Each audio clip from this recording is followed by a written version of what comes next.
So it's my pleasure really this morning to welcome my friend, Tim Cross, who is joining us from South East London. Good morning, Tim. Can you hear me?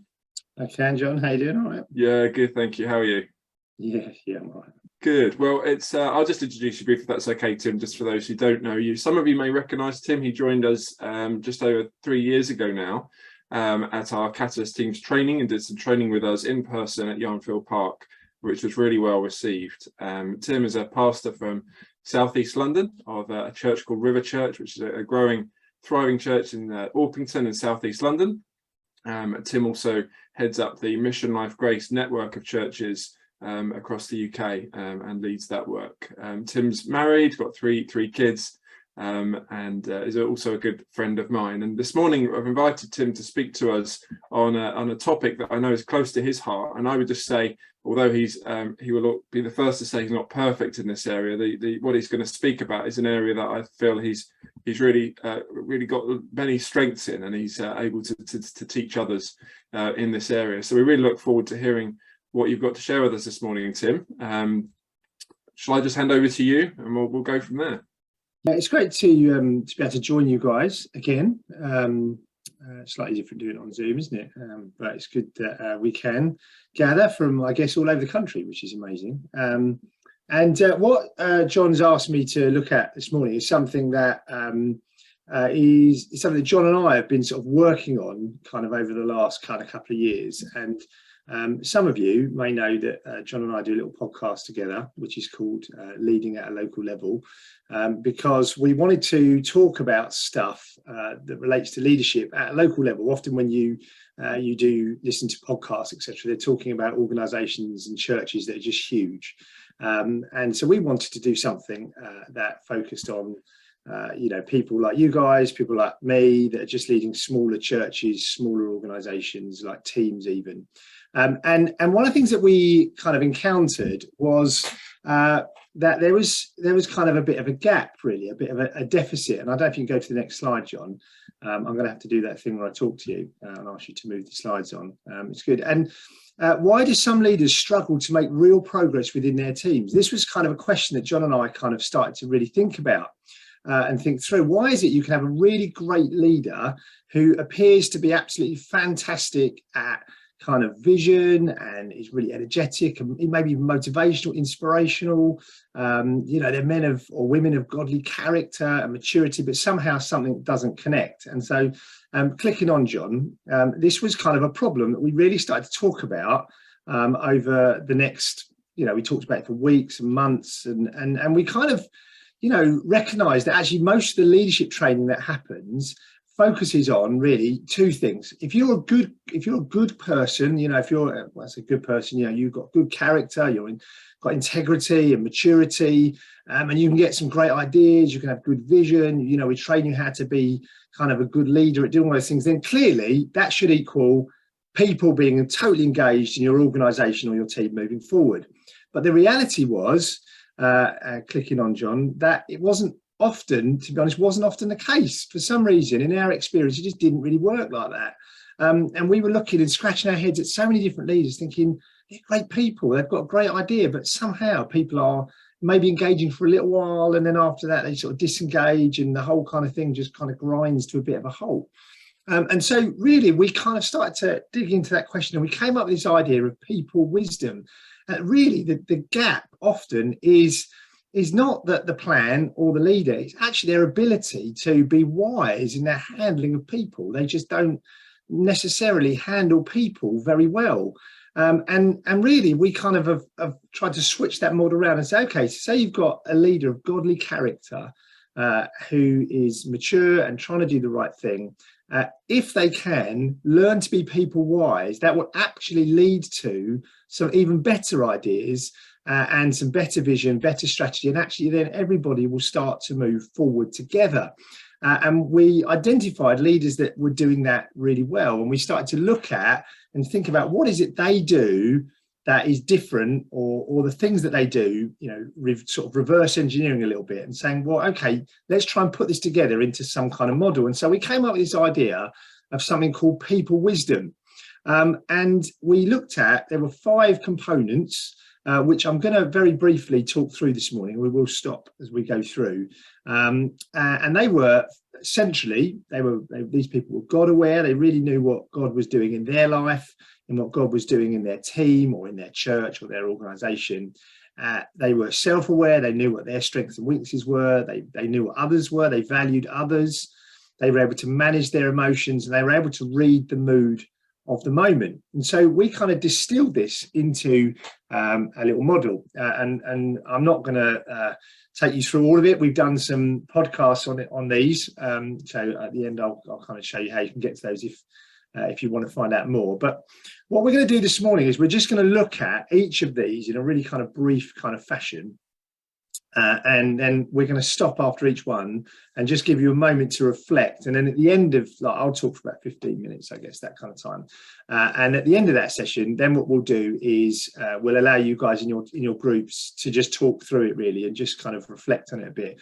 And I suppose our aim is just to get you thinking again, if you have already thought about this before, or maybe for the first time, like actually, what does it mean to be people wise? And the reason we use the word people wisdom was because the Bible talks a lot about wisdom. It says that we should seek after wisdom. And I've read a little quote from the Bible here, which says, "Blessed is the one who finds wisdom, the one who gets understanding, for the gain from her is better than the gain from silver, and her profit better than gold."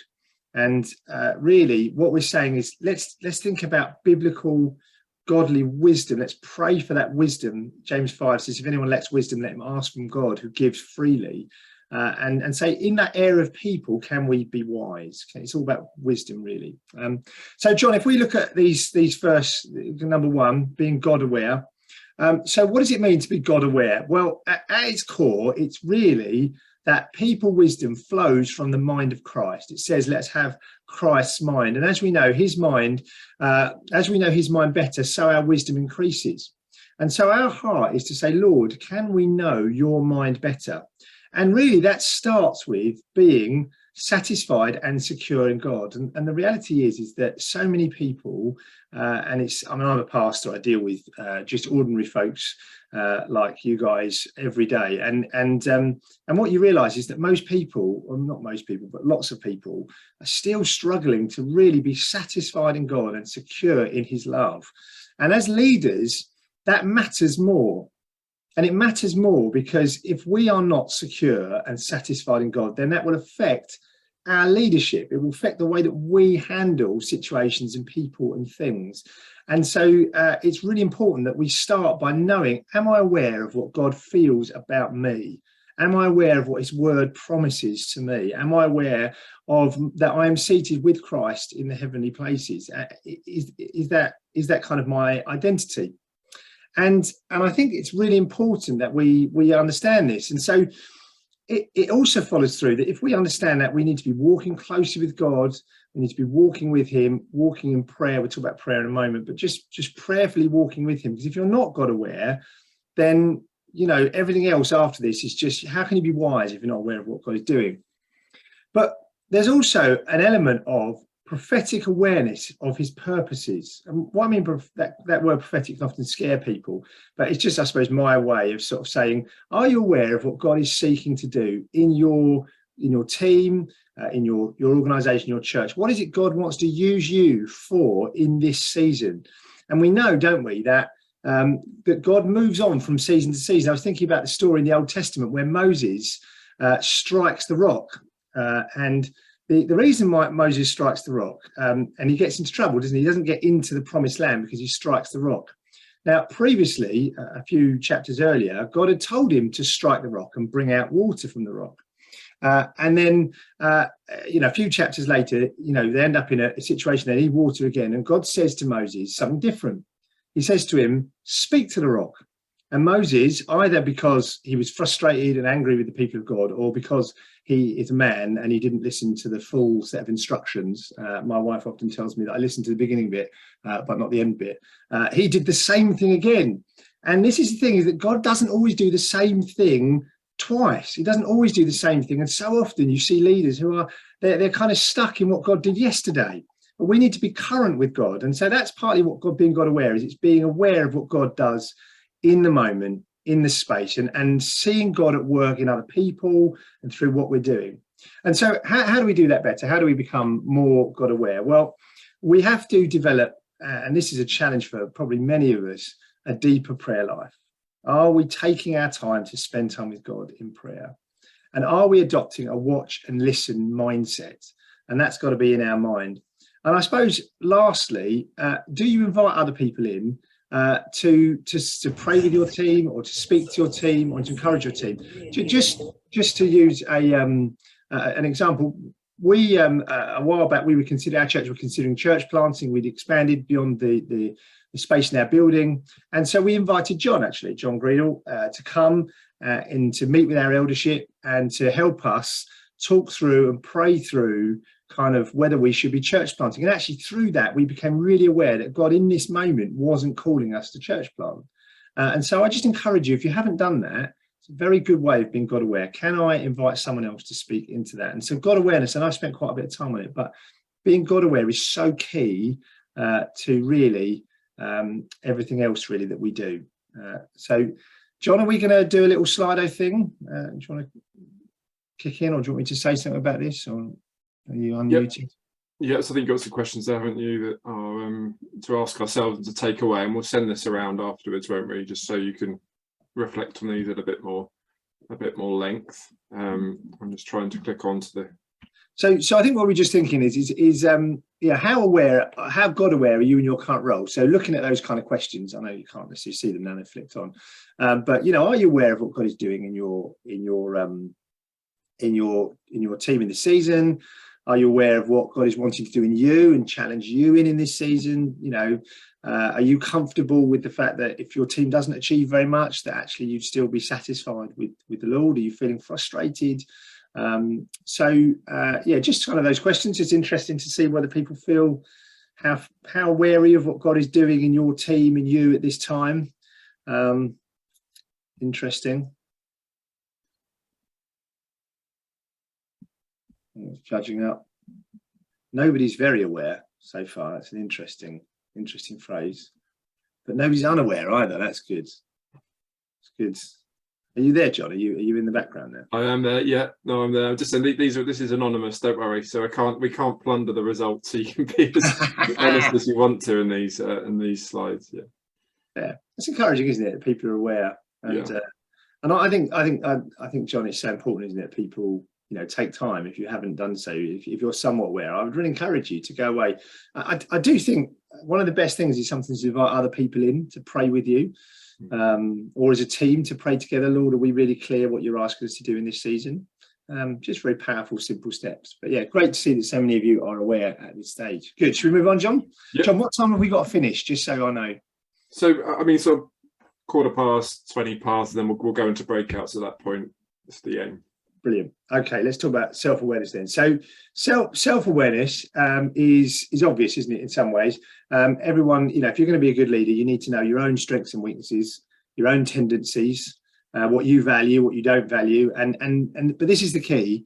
Do you know how those things impact other people? And I think I work with a lot of leaders from churches all over the country. And I think, unfortunately, a lot of them are not as self-aware as they think they are, or they would like to be. And I think this is an area that we can always be working at, and not in a sort of self-indulgent kind of way. I know sometimes people say, we don't need to be self-aware, we just need to be less aware of ourselves, and that's true in some regards. But it's important, isn't it, that we understand kind of what makes us tick, what kind of winds us up, what frustrates us, what we value, what we don't value. Because if we don't recognize those things, we're not going to be very wise in how we handle other people. And so self-aware people are able to build teams and relationships that harness strengths and reduce weaknesses. So I know, like, just being honest, that I am not a great follow through man, right? I'm very good at starting things. I'm very good at getting a lot of energy, inspiring people, but following through over a period of time is something that I find difficult. And so I have to build that into my programs. I'm like, okay, how are we going to make sure that this finishes as well as it starts? And I'm aware of that, and I manage that because I've realized that actually, if I move on too quickly to the next idea, another thing I do is I'm always having ideas. So I've got an idea about this, an idea about that, and I'm learning that what I do is I've got a little a way that I register ideas, and I don't tell people about them because otherwise people get fed up with just my constant ideas. And so I'm realizing what my weaknesses are, also my strengths, and I'm learning to manage those. Self-aware leaders are able to spot their own pride and insecurities in their reactions. If you want to know whether you're a prideful person or you're a humble person, don't worry about what you do on purpose. Worry what happens when someone criticizes an idea or doesn't agree with you. If you get all offended or you get kind of frustrated or angry, then the chances are there's probably still pride within you that the Lord needs to deal with. And being aware of that is really important. And as a self-aware person, you can see the impact of your personality on other people. I just mentioned that, didn't I? That it's kind of an issue. There's issues in my personality that I'm aware of. And I think sometimes a lot of leaders aren't really aware of their personality. They don't really know how they impact other people. So what can you do about that? So we would recommend that you do personality tests. Now, there are so many of them out there now. You could have done Myers-Briggs, or you could have done True Colours, 5 Voices. We've got one called Working Genius, which I quite like. There's loads of them. I don't think it actually matters which one you do particularly, or do several of them, because the more you do, actually, the better it helps you to think, oh yeah, that's actually probably what I'm like. So I encourage you to do those kind of things. Do you have, and this is an interesting question, when was the last time you talked with friends, honest friends, not just friends that are nice to you, honest friends that will actually tell you, to be honest, mate, you've got a bit of an issue in that area. Yeah, to be honest, sometimes people find it really annoying when you keep changing your mind about things, or people find it so annoying that you don't kind of take more time to listen. You're always talking, you never seem to listen to people. So have you sat down? When was the last time you sat down and said, in my leadership, how do you think I actually do? And asking someone that you know loves you is really important. They're not there to criticize you. The other thing I'd encourage you to do is verbalize your weakness. My church, my team are fully aware of how rubbish I am at so many things. And that helps, because actually, rather than pretending that I'm amazing at everything and then realize everyone knows that I'm not amazing at everything, at least I'm honest about what I'm struggling with.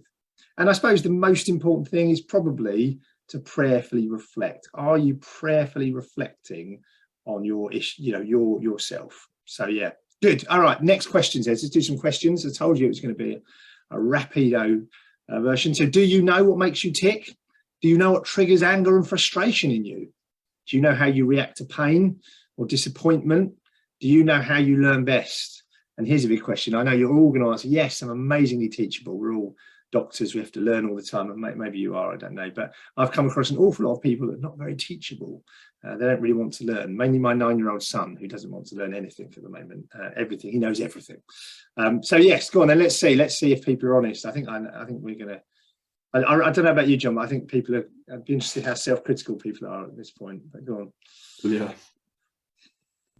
let's see. So yeah, if you're just joining us at slido.com, and there's that hashtag code there, CTOG. You can pop that in and there should be a poll that just pops up. You can ask a question in Q&A at any time. Please feel free to do that, or in the chat. But these are polls that are coming up. You can just vote anonymously on what they... I'm quite impressed that there's some people that are very aware. That's very good. It's good. Well done.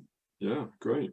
Absolutely, yeah. It is important to be very aware, actually. I think I'm very aware. I think you are, John, truthfully. Being truthful, not just being modest. Don't have to be modest in these polls, do you? Because nobody knows what we've answered.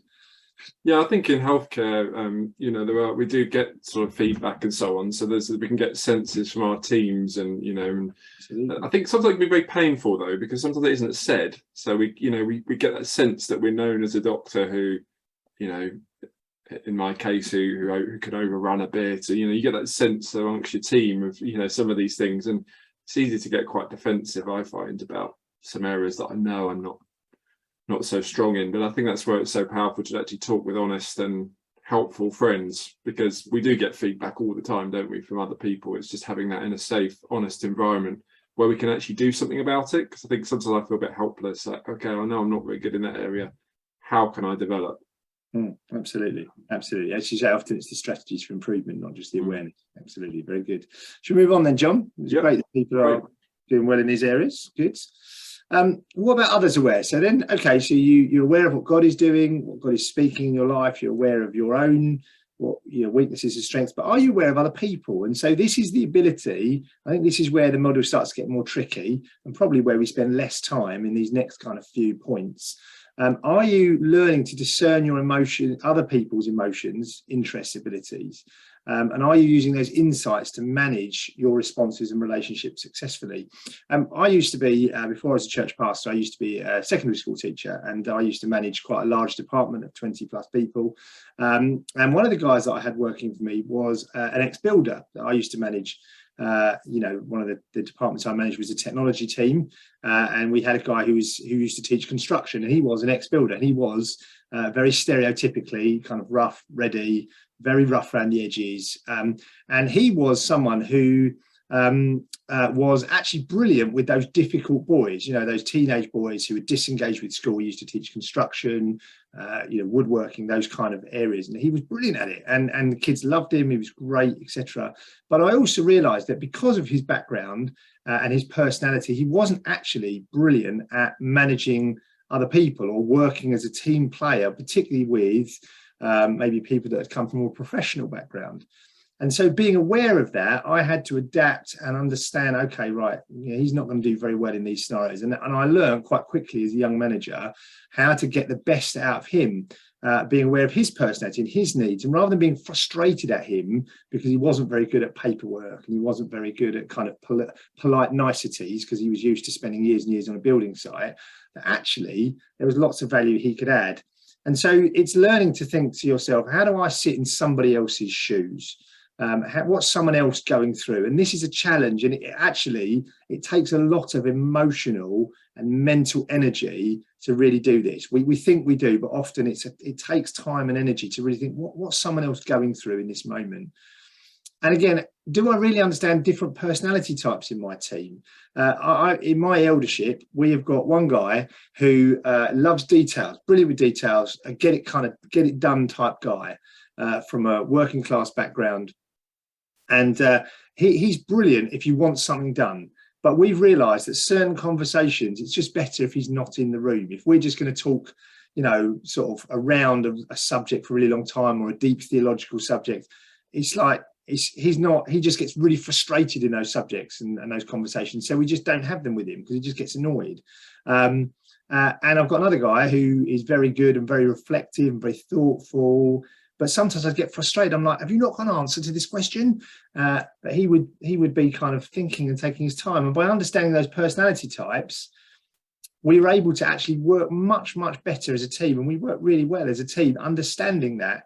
And what we did, we did a team assessment. We did a free one called True Colours, and that created a language. So, that person was gold, that person was blue, that person was orange, that person was green. And it was really helpful to see, actually, we've got different personality types and they're going to respond and react differently.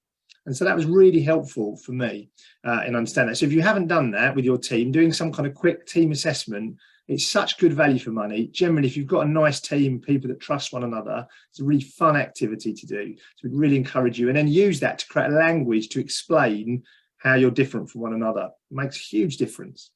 I just encourage you to consider cultural dimensions. We often, we've got lots of South Africans in our church, lots of people from different, Africans in our church, and it's different. Their approach to life is different. So understanding that is important. I'm sure in the medical world, you're very aware of those kind of things.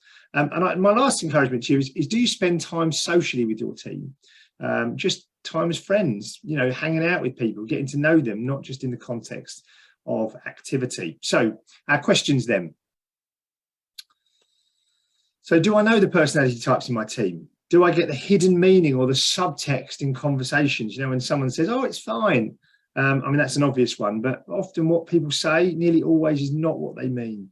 And that's really hard sometimes for us to understand. Do I understand different people's motivations and perspectives? Do I have a shared way of talking about difference? Or am I often surprised or confused by people's reactions? That's a good one to know whether your others are aware. Because if sometimes you often find, I don't know why people doing that. It completely confuses me. What is their problem? Then I think you probably aren't as others aware as you would like. So, John, do you want to shove the little Slido for us? interested to see what people have to say. Yeah, it'd be interesting. Please don't be shy. There's no value in being, self-deprecating. And it's good to see. Yeah, well done. That so many people are not 20% feeling very aware. It's brilliant. It makes such a difference. If you're really aware, we want leaders to do well at this. We really want people to really be aware of other people. It makes for such better teams for everybody. It's good. So yeah, good spread there. Definitely room for improvement, isn't it? So it's good. Should we move on then? Managing emotions. Brilliant. So this is where I think the rubber really starts to hit the road for you as a leader. Can you actually manage your emotions and your impulses when you're really under pressure? That's the challenge. And are you able, and this is particularly relevant, I think, for church leaders, are you able to operate intentional vulnerability? And so we all know, don't we, that, we have emotions, etc., blah, blah, blah. But how good are we really at being able to hide them? I know, I said I work with lots of different church leaders, and I know there's stories about one leader, and he particularly struggles to hide his sort of emotions through his facial and body expressions. It's very kind of like, and so I remember some of my friends were training under him, and they'd be preaching, and he'd be sat in the front row, and he'd be making all these faces and kind of looking really frustrated. And if they said something, he'd shake his head and things like this. And it was really kind of challenging to kind of learn to have to preach with someone doing that on the front row. He was actually quite good at training leaders, to be fair, but he was struggled to control his emotions. But the downside of that is that people often, particularly if they told him something he didn't like or didn't appreciate, in his initial reaction, it was actually okay once he had a chance to process that moment. But often his initial reaction was quite kind of like, and he'd get very kind of, his voice would change, and he'd get kind of he'd hunch up, and he'd kind of, and he is not aware that he did it. And so then, of course, people don't want to come and talk to you because they're kind of essentially either afraid of you or just a bit nervous about how you're going to react, etc. And so as a leader, if you can control your emotional responses better in those moments, you will do better at allowing people to kind of, to work with you, to be wise in how you're handling those people. But also, I just want to talk just briefly about intentional vulnerability. One thing that often we're very good at is putting on a front. We're very good at kind of saying, I'm a leader, I've got it all together, I'm in control. And one of the challenges, I think, about being a good leader is going, do you know what? I'm not okay. This is hard for me. I'm struggling. I'm feeling quite vulnerable at the moment. And I think that allows people opportunity to kind of come alongside you and to join with you and to connect on a heart level, which actually is very important on any team, to feel like you really know somebody and are working with them.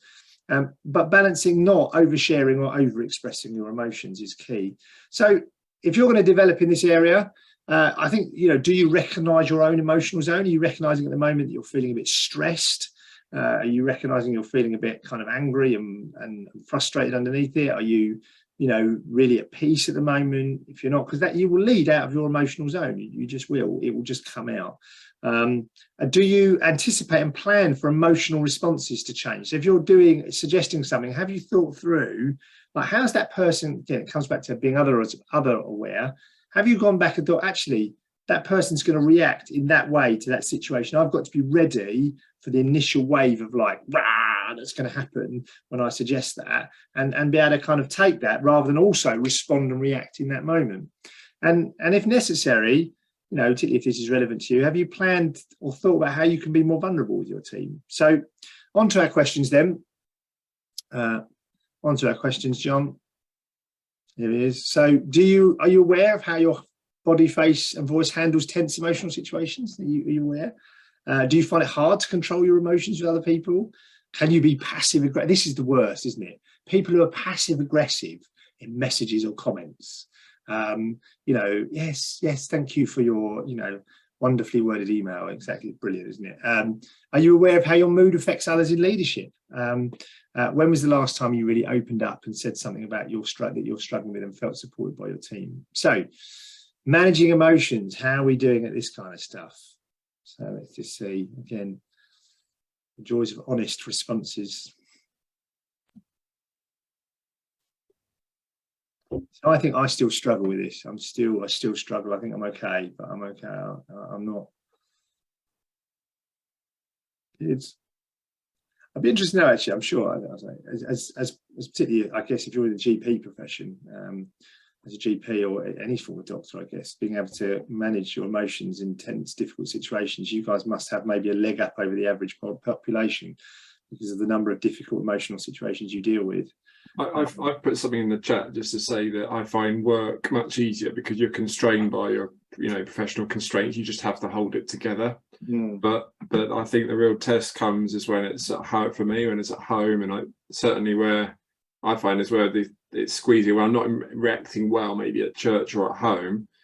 Sometimes that's because I'm bottling it up and I'm actually behaving at work, if you like. And so that should be a little sort of a warning sign, but like pretty much a little light just to say, yeah, maybe there's some tension here I need to think about. And it pops up in certain areas of my life, but I managed to contain it in others. Absolutely. Yeah, very good. Yeah, interesting. Good. Okay, should we move to the last bit then? Yeah, great. So the last section is something that John and I sort of looked at, and we realised that there's quite often the really people-wise leaders are able to discern the moment. They're able to catch the mood of the moment and respond effectively for the good of the group. And I think, classic. We're in a moment, aren't we, as a country right now? We're mourning the loss of our wonderful Queen, really. And I think, it's great that so really it's evident that there's just such a wave of real grief, really, real sadness that affects people. And so, as a church leader, I'm thinking tomorrow, okay, we've got to balance that. We've got to manage that mood, that moment. And that's an obvious one, isn't it? That's easy. It's easy to spot those kind of things. But actually, you can be going through seasons in your team. And I just identified a few here. We talk more in our podcast about these. You've got a season of momentum, everything's going really well, there's positivity, there's drive, there's energy. But quite quickly, a season of momentum can shift into a season of weariness. People actually get a bit tired at some point. It's just, been going on so long, things are going great, but actually people can get really weary. And being able to judge that as a leader, being able to judge the mood of the moment is key. And I've seen many leaders fall foul of this. I remember in a church situation where, there'd been a number of people who'd left the church for different reasons. And, I've heard leaders talk about, we're going through a season of pruning. The Lord is pruning that he might produce more fruit. But actually what people wanted was they just wanted to look at one another and go, do you know what? It's really difficult. It's really horrible that these people have left. It's really hard for us. Rather than trying to move people too quickly into a season of momentum, they didn't discern the mood of the moment. And actually what the leader looked like was just out of touch. It looked like he was just doing his own thing and not, and again, in vulnerability, it comes back to managing emotions. It's hurt all of us. So be vulnerable about that. It's okay that we're all struggling. It's okay that we're discouraged in this moment. What about uncertainty? There's seasons, aren't there, when everything starts to change and we're not sure how things are going to work. And for some people, that they love change. I know I love change. I know John quite well. John loves change, but lots of people hate change. And so as a leader, can I recognise the feeling in the room or the wider room and lead well in it? And so you have to lead in the moment you're in. You can't go against the moment. I think I've seen too many leaders try and sort of say, oh, there's discouragement. Right, I'm going to get in and encourage people. And it's like, well, yeah, you can, but often it just feels out of time, out of tune with people. And so the key to being people wise is understanding what's influencing, whether it's global or local, things that are impacting the mood in your team. Are you asking people? When was the last time you asked someone, like, how are you feeling about our team, our situation? How are you feeling? If you ask, I don't know, say in a church, I'll often do this.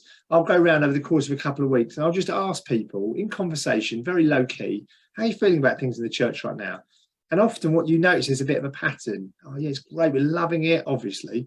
But actually we're just tired. There's a lot on. It just feels like it's loads of stuff. We're doing so many things at the moment. I'm like, okay, maybe we need to pull back a bit. And said, spot the subtle signs, right? There's always subtle signs to judge the mood. A bit like watching the weather, isn't it? You have to try and watch the subtle signs to know whether it's going to pour with rain or not.